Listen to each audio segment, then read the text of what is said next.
अधिकारी जनाब मुखिया असलम साहब हैं, जनाब भाई शाहिद साहब हमारे अध्यक्ष हैं, हाफिज जी हैं, भाई नौसाद साहब हैं, हमारे और मुख्तलिफ जो इजहार हैं और रहीम साहब हैं, मुख्तलिफ हमारे संगठन के साथी यहाँ पर आए हुए हैं। नदीम भाई हमारे बाईसी के कन्वेनर हैं, वो यहाँ तशरीफ फरमा है। नदीम साहब हैं, आदिल साहब हैं। असल एक ज़रूरी मकसद के लिए हम लोगों ने आज प्रेस किया है, वो ये है कि सीमांचल का ये इलाका जिसकी लड़ाई MIM लड़ रही है, आज़ादी के 75 सालों से दिल्ली और पटने के ठगी का शिकार है। इनकी हकमारी होती रही है, इनसे लोग वोट लेकर हुकूमत बनाते रहे हैं, सरकार बनाते रहे हैं, टैक्स लेकर दिल्ली और पटने को सजाते रहे हैं, लेकिन सबने वादा किया और हमको ठगने का काम किया। और हत्या कि जब हम अपनी लड़ाई लड़ने के लिए खुद खड़े हो गए और अपने लोगों को जीत कर मैदान में लेकर आए, तो हमारे लोगों को भी लोगों ने लूट लिया, डरा दिया, धमका दिया और खरीद लिया। गोया सीमांचल का सा कहावत है पटना और दिल्ली में बैठे हुए लोगों की, जो लोग सीमांचल के लोगों को मजदूर और गुलाम बना के रखना चाहते हैं, इनको ऊपर उठने नहीं देना चाहते। इसकी बड़ी एक मिसाल ये है कि वो मोदी जी जो कहते हैं कि सबका साथ सबका विकास, लेकिन वो कुछ लोगों का तो विकास कर रहे हैं, बाकी लोगों का विनाश कर रहे हैं। और इस वक्त आप देख रहे हैं कि पिछले सितंबर में अमित शाह जी यहाँ आए, केंद्र के दूसरे दर्जे के मंत्री वजीर आजम के बाद आए, और वो आकर यहाँ पार्टी के ही एजेंडे पर सारी बातें की, और उनके पार्टी का एजेंडा तोड़ो और राज करो, और सीमांचल का विकास से कोई सरोकार नहीं, एक बात भी उन्होंने सीमांचल के ताल्लुक से नहीं की। मैं सवाल करना चाहता हूँ केंद्र के उस नेतृत्व से भी, और केंद्र के उस नेतृत्व के यहाँ पर जो लोग वकालत कर रहे हैं उन लोगों से भी, कि तुम किन के लिए काम कर रहे हो, सीमांचल से रिश्ता है या दिल्ली वालों से ही सिर्फ रिश्ता है। फिर उसके कुछ दिनों के बाद अभी देखा पिछले महीने के 25 तारीख को महागठबंधन की रैली हुई। महागठबंधन की रैली से उम्मीद थी कि चूंकि ये माइनॉरिटी का इलाका है, तो अमित शाह को चूंकि माइनॉरिटी से कोई लेना देना नहीं है, तो वो नहीं कहा, लेकिन माइनॉरिटी के वोट पर जो राज कर रहे हैं, शायद ये लोग कुछ सीमांचल के बारे में, सीमांचल के दलितों के बारे में, सीमांचल के माइनॉरिटी के बारे में, सीमांचल में नदियों के कटाव के बारे में, विस्थापितों के बारे में, अलीगढ़ यूनिवर्सिटी की साख के बारे में, यहाँ पर पूर्णिया में हाईकोर्ट के बेंच के ताल्लुक से, पूर्णिया में एयरपोर्ट की जमीन के ताल्लुक से, जो रेलवे लाइन जलालगढ़ से किशनगंज की प्रस्तावित रही है पिछले दिनों में, उसके लाइन से बात करेंगे, लेकिन किसी के मुंह से एक जुमला नहीं निकला। मुझे हैरत तो उस वक्त हुई, ताज्जुब उस वक्त हुआ जबकि वो तेजस्वी जी, जिस तेजस्वी जी ने यहाँ पर इलेक्शन कैंपेन में अपने कहा था कि मेरी सरकार बन जाएगी तो मैं सीमांचल विकास आयोग का गठन करूंगा, उनको भी ये जुमला दोहराने में हिम्मत नहीं हुई। मैं ये पूछना चाहता हूं कि इस वक्त राजद अपने आप को सेकुलर कर रही है। नीतीश कुमार जी जो 20 साल 22 साल गले लगाकर रहे बीजेपी के साथ, वो अब हम लोगों को बी टीम कहने लगे। मैं ये कह रहा हूं कि ए टीम और बी टीम करके लोगों को वरगला कौन रहे हो। सीमांचल की जनता इतनी बेवकूफ नहीं है कि वो ए टीम बी टीम को नहीं जानती है। घर घर में रेड कारपेट बिछाकर अगर आरएसएस के लोगों को किसी ने पहुंचाया तो उसका नाम है जदयू। आपने ये काम किया है।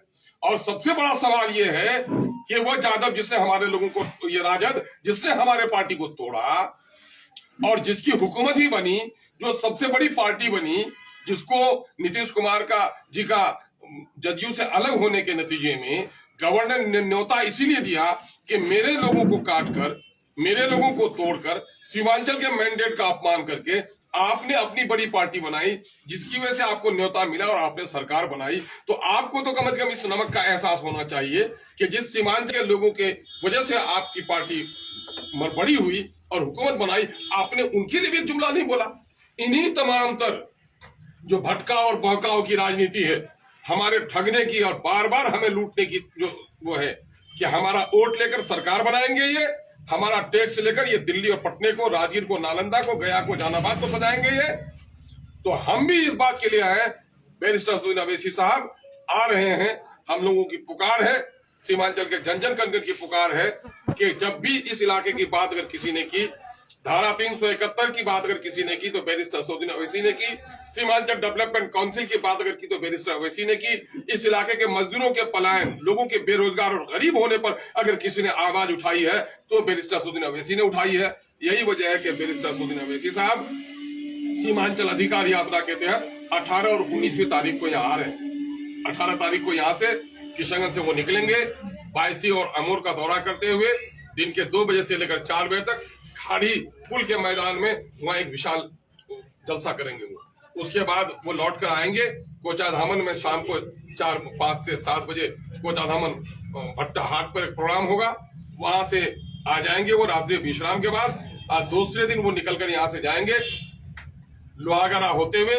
लोहागड़ा में कुछ लोगों से मुलाकात होगी और उधर से लोगों की जो पुरानी मांग रही है कि उधर रसेली और खाड़ा पुल का निर्माण नहीं हो पा रहा है और इधर खरखरी भेरभरी डोक में, यहाँ भंकरद्वारी में, निश्चितपुर में जो लोगों का मुतालबा है उसको वो अपनी आंखों से देखना चाहते हैं।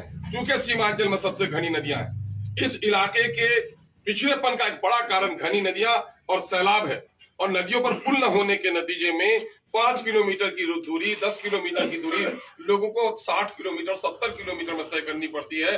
वहाँ भंकरद्वारी है, बस्ता गांव है जिसकी दूरी किशनगंज से सिर्फ 15 किलोमीटर की है। जब वो भाया ठाकुरगंज आते हैं तो 75 किलोमीटर, जब वो भाया पोआखाली आते हैं तो उनको 60 किलोमीटर की दूरी अपने हेडक्वार्टर आने में तय करनी पड़ती है। एक बड़ा मुद्दा है। पिछले दिनों से भी हमारे कुछ साथी हैं जो पुल निर्माण के लिए लड़ाई चला रहे हैं। हम लोगों ने 2018 में सीमांचल पुल निर्माण संघर्ष समिति का गठन किया था। बाद को हमारे कुछ दोस्तों ने खाड़ी पुल के लिए निर्माण के, रसेली पुल के निर्माण के लिए भी अपना संघर्ष शुरू किया है और यहाँ खरखरी खाड़ूदो घाट के लिए भी लोगों ने शुरू किया है। तो हम लोग का मुतालबा है कि महानंदा में हर 10 किलोमीटर पर और तमाम तो छोटी नदियों पर हर 5 किलोमीटर पर पुल बनाया जाए और ये राशि केंद्र नहीं और स्टेट नहीं देना चाहता है तो सीमांचल के वसूले हुए टैक्स को हमारा सीमांचल में जमा करो और सीमांचल में जो काम हो रहा है उस पर खर्च करो। ये मुतालबा लेकर वो आ रहा है। कितना फायदा होगा उनके दौरे से? यकीनन है उनके दौरे से यही फायदा हुआ है कि लोग अपने आप को गुलाम समझते थे इन पार्टियों का। उसके अलावा दाएं बाएं कभी वोट नहीं देते थे। 5-5 एमएलए को जिताया, ये उन्हीं की बेदारी का नतीजा है। आज हमारा नौजवान लॉजिकली की जो बात करता है कि वहां इतना विकास, यहाँ विकास क्यों नहीं, ये बैरिस्टर असदुद्दीन की दी हुई जबान है। और बैरिस्टर असदुद्दीन अवैसी कि आने से पूरी दुनिया को देखने का मौका मिलेगा कि वो नीतीश कुमार जी, वो तेजस्वी जी जो कहते हैं इंसाफ के साथ तरक्की, तो क्या इंसाफ यही है कि सीमांचल के लोग अंग्रेजों के जमाने की तरह आज भी महसूल देकर कश्ती पर पार हो और उनके पैसे से दिल्ली और पटने में लोग ऐश करें? ये बात हम लोग पहुंचाएंगे और ये वो तो हमारी वकालत करेंगे, बाकी लड़ाई तो हमको लड़नी है। ये तो अभी झांकी है, आगे आगे बहुत कुछ बाकी है। उनके अब आने से क्या फायदा? अब जो यकीन है उनके आने से हमारे मसाइल पूरे देश में भी जाएंगे। उनके आने से हमारा संगठन और मजबूत भी होगा, हमारे लोगों को हिम्मत और हौसला भी होगा और सीमांचल के मसाइल की वो तर्जुमानी भी करेंगे क्योंकि वो नजदीक से सारी चीजों को देखकर जाएंगे। आगामी लोकसभा चुनाव को पर भी जो है विचार रखा जाए। देखिए हमारी पार्टी पॉलिटिकल पार्टी है। फार्चून की दुकान तो हमें चलानी है नहीं। 24 हो, 25 हो, 26 हो, 27 हो, जब इलेक्शन होगा पार्टी इलेक्शन लड़ेगी। लेकिन हम जो लड़ाई लड़ते हैं और लोगों में और हम में एक बुनियादी फर्क है कि और लोग सत्ता के लिए लड़ाई लड़ते हैं और हम सीमांचल की नाइंसाफी के खिलाफ लड़ाई लड़ते हैं। कितने सीटों पर लड़ेंगे? क्या है अपना संगठन मेरा विस्तार हो रहा है। आप लोगों ने देखा होगा पिछले दिनों में भी मुंगेर का, भागलपुर का, कटिहार का, बेगूसराय का दौरा हमारा हुआ है। अभी हर जिले में हमारा संगठन विस्तार हो रहा है। उसी एतबार से पार्लियामेंट की कम से कम दर्जनभर सीट को निशाना बनाकर हम लोग लड़ाई अभी। एआईएम के आने से ये महागठबंधन को ही नुकसान पहुंच रहा है। देखिए एमआईएम को आने से किसको नुकसान पहुंच रहा है? चोर को नुकसान पहुंच रहा है कि दौलतमंद को नुकसान पहुंच रहा है कि डकैत को नुकसान पहुंच रहा है? हम ये कह रहे हैं कि सीमांचल के आने से समाज के दबे कुचले पिछड़े शोषित वंचित वर्गों का फायदा हो रहा है। सीमांचल के साथ जो नाइंसाफी हुई है, बिहार के दलितों के साथ जो नाइंसाफी हुई है, उसके अंदर एक उत्साह बढ़ रहा है। हम कमजोरों की वकालत करने आए हैं। हम लोमड़ी के पैर में पट्टी बांधने नहीं, हम बकरियों की हिफाजत करने के लिए आए। सर खड़खड़ी पुल में इससे पहले भी आपके द्वारा आंदोलन किया गया? हाँ यकीनन आंदोलन का नतीजा है कि सरकार को बात सुननी पड़ी है, जाके वादा करना पड़ा है। कई जगह उन लोगों ने वादा किया है और आपको सुनकर हैरत होगी कि बिहार राज्य के मुखिया ने वादा किया और उसने वादा वफा नहीं किया। इसलिए इन सरकारों को उनका वादा याद दिलाने के लिए भी हम ये काम कर रहे हैं। लगातार विपक्ष जो है निशाना साध रहा है एआईएमआईएम पर। ये धर्म का कार्ड खेलते भाजपा और एआईएमआईएम में कोई फर्क नहीं। मैं ये कहता हूं कि मेरे मीडिया के साथी सबसे बड़े गवाह होंगे और लोगों की याददाश्त तो बाकी नहीं रहती। आपका मामला फाइल में बंद रहता है। छपी हुई अखबारों को देख पढ़ लीजिए आप दोबारा कि धर्म की राजनीति, मंदिर मस्जिद की राजनीति बीजेपी करती है। 2002 में अकलियतों का खून बहता है और मोदी जी कहते हैं ये तजुर्बा हम पूरे देश में करेंगे।